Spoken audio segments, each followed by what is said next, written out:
Raising kids who are respectful and exemplify good manners isn't so much about techniques. And while techniques and words do come into play, it's really about embodying it, living it, and leading by example so they can learn.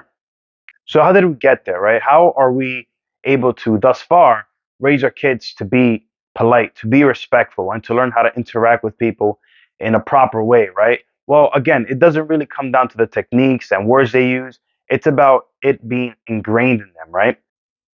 And the way you ingrain it in them is by being a respectful person yourself, right? Leading by example, and by two things, right? By reinforcing it through two things: action and conversation.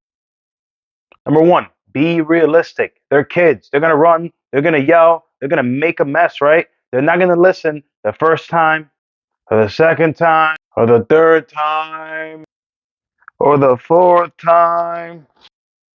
But the key is how they act in public versus how they act at home.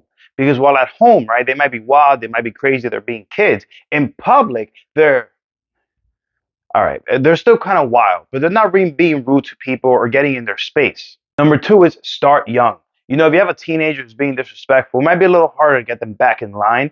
Very doable, but a little bit harder. When you have young kids, you're starting with a blank slate, right?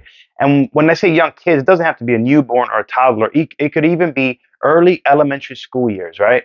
And when you teach them early to have manners and be polite and respect other people, it becomes their identity. It becomes who they are. And it becomes much easier for them to be that way because it is who they are.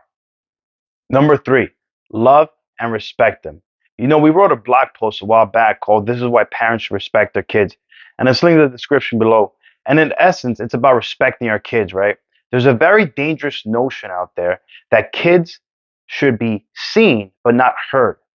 We have to let our kids speak, listen to their needs, and respect them as people, man. This doesn't mean you're not the parent at the end of the day. This doesn't mean you don't discipline them, but let your feel heard. By treating our kids with respect and hearing them, it helps them understand what respect is, what good manners looks like, not only because they see it, but they feel it.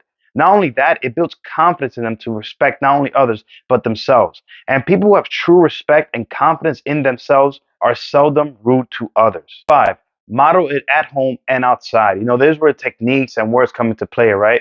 Say please when you need something. Thank you when you get something, right? Don't chew with your mouth open. Little things that you believe are good manners for your family. This is where techniques come into play. But more importantly, how are you acting, right? How are you interacting with the waitress or with the store clerk or with your neighbors when your kids are around? Because they're watching.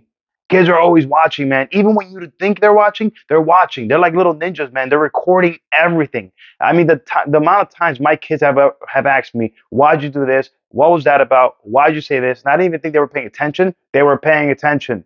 So before you expect your kids to be respectful, to be polite, to have manners, are you respectful? Are you polite? Do you have manners? You cannot expect your kids to be something when that's not who you are. Because guess who they're watching to emulate that behavior?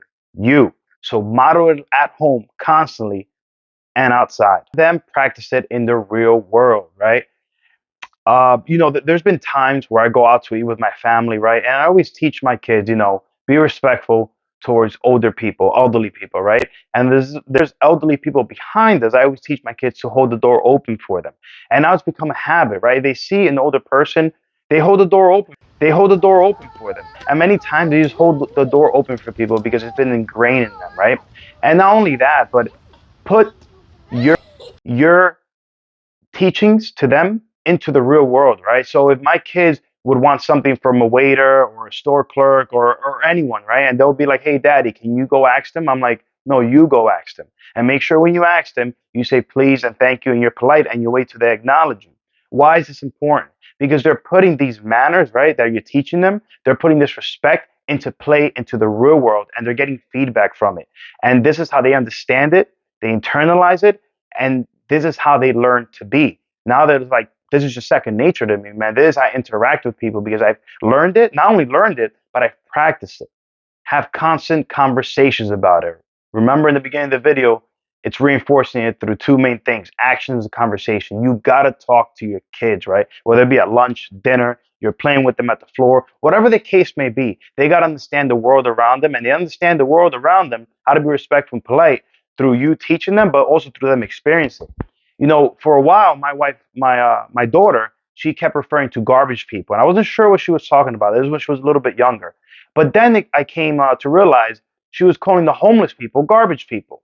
And I had to explain to her that she didn't mean anything bad by it, but I had to explain to her why you might see a man in the Lower East Side of Manhattan laid out naked with a whole bunch of soda cans around him, right? It's not that they're garbage people, is that he felt bad on his luck and he's homeless and he might need our help, right?